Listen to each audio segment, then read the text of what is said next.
Bonjour et bienvenue dans Bref de Poésie pour cette émission un petit peu particulière avec la dernière partie de la lecture de la nouvelle titre de Joël Pitillot de son recueil, donc de 6 nouvelles absolument magnifiques les unes et les autres, tout autre chose que la nuit. Pardon. La femme pâle revient. Il sent ses yeux sur lui, sa main sur son poignet, sur son front. C'est une intermittence. Il n'arrive pas à cerner ce qu'elle fabrique. Ça le rassure un peu, pas en totalité. Quand elle a fini de s'activer, il dit « Merci Justine ». Elle entend rire doucement « Isabelle », murmure-t-elle à son oreille, avec une douceur telle qu'il en frissonne. Justine, la sœur de Louis, c'était Justine. Prénom retenu sans prévenir, sans même qu'il le cherche. Louis la surnommait les infortunes. Emmanuel avait mis du temps à comprendre pourquoi. Ensuite, ça l'amusait. Quand je pense que tu sors avec les infortunes, et il répondait « Eh oui !» d'un air résigné qui les faisait pleurer de rire. Qu'est-il devenu, Louis? Peut-être est-il déjà à la station suivante? Regrets éternels. Il y eut un premier raccro à les infortunes, qu'il oublia. Une soirée arrosée où une jeune voisine de potes s'était invitée. Quitte à ne pas dormir à cause du bruit, autant que ce soit parce qu'on est dedans.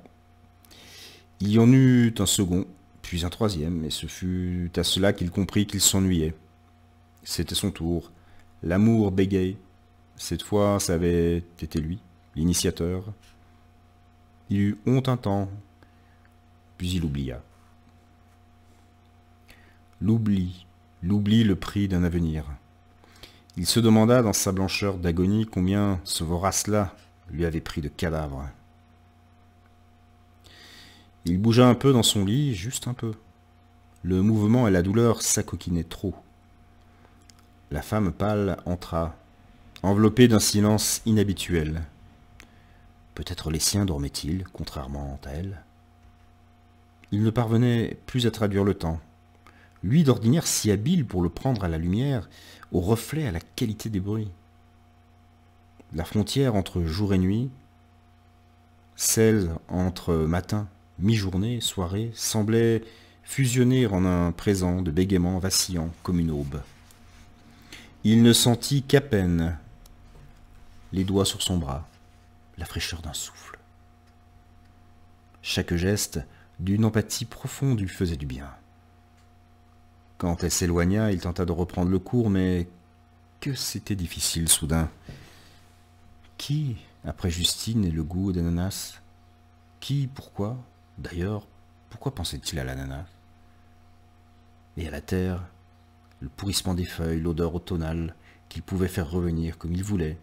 Justine qui après elle? Qui de quoi? Il comprit que le tissu de la mémoire, sa dernière propriété de vivant, ne se contentait plus d'afficher sa transparence. Les trous d'aiguille minuscules à la place des noms, le fil de son voyage à l'envers entre deux interruptions. Voilà qu'il se faisait accro, s'écartait bord à bord, devenait béance lourde où ne résonnait plus aucun cri. Il ne sortirait pas indemne de ce gouffre. Sa pensée, incapable de s'agripper aux parois, ne faisait rien pour s'y opposer.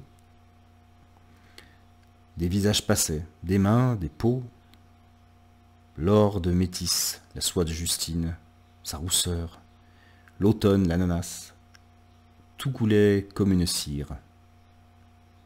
La fonte des souvenirs fait aussi mal que leur précision. Jusque-là, le néant l'avait happé en douceur. Il lui en voulut de cet effacement, avant le sien propre, qui lui importait peu. Il rassembla ce que la maladie, l'épuisement, son renoncement aussi, voulaient bien lui laisser d'énergie, et les employa à visser sa mémoire qui ricanait, pour trouver le nom de Métis. Soudain, la conscience du manque le fit presque sursauter. Le premier de tous, Ce baiser salé dont le goût l'avait poursuivi longtemps, cette note d'écume sous les lèvres, ses seins plaqués sur son torse, ses bras serrés. Quel prénom avait-elle? La première des premières, dont il retrouvait tout soudain, les formes et la voix, les cheveux collés d'eau, le corps vêtu de gouttes irisées, le souffle, le rire quand il remontait du bord vers le sable sec, cette façon qui était sienne de marcher sans danser sur les galets coupants. Métis tout à coup fut relégué.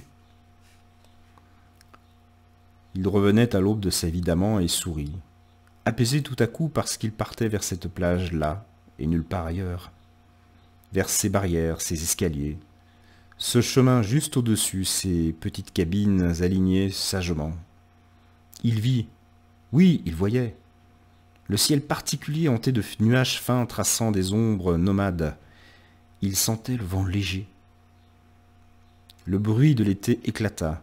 Les cris des gosses, les cavalcades, les bruits de conversation, l'odeur de l'ambre solaire. C'était ça les vacances. L'ambre solaire. Et tu iras te baigner à 4 heures, pas avant, la crème sur le dos, qui serait rouge quand même. Il faisait exprès de tomber dans le sable pour qu'il colle sur la crème. Ensuite, elle lui enlevait, un geste doux, à peine effleuré, ce sable providentiel qui lui servait d'alibi.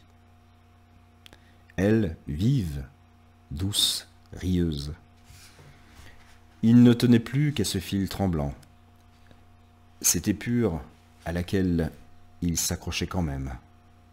Il ne voulait pas partir sans se rappeler. Son nom, juste son nom. Je pars. Enfin, ça lui revint. Il sentit la main de la femme pâle sur la sienne. Il prononça quelque chose dans la brume d'un souffle.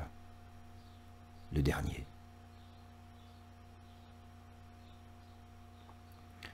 Plus tard, Isabelle dit à sa famille qu'il avait gardé toute sa lucidité, l'appelant même doucement par son prénom, juste à la fin.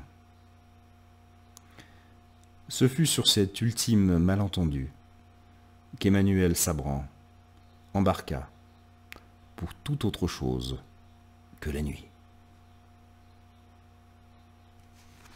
Voilà.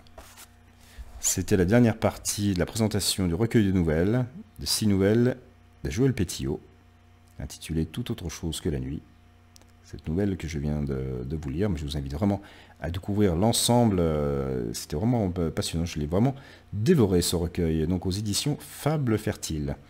Voilà, je vous remercie pour l'attention que vous aurez portée à cette émission, et je vous donne rendez-vous pour un prochain bref de poésie. À bientôt.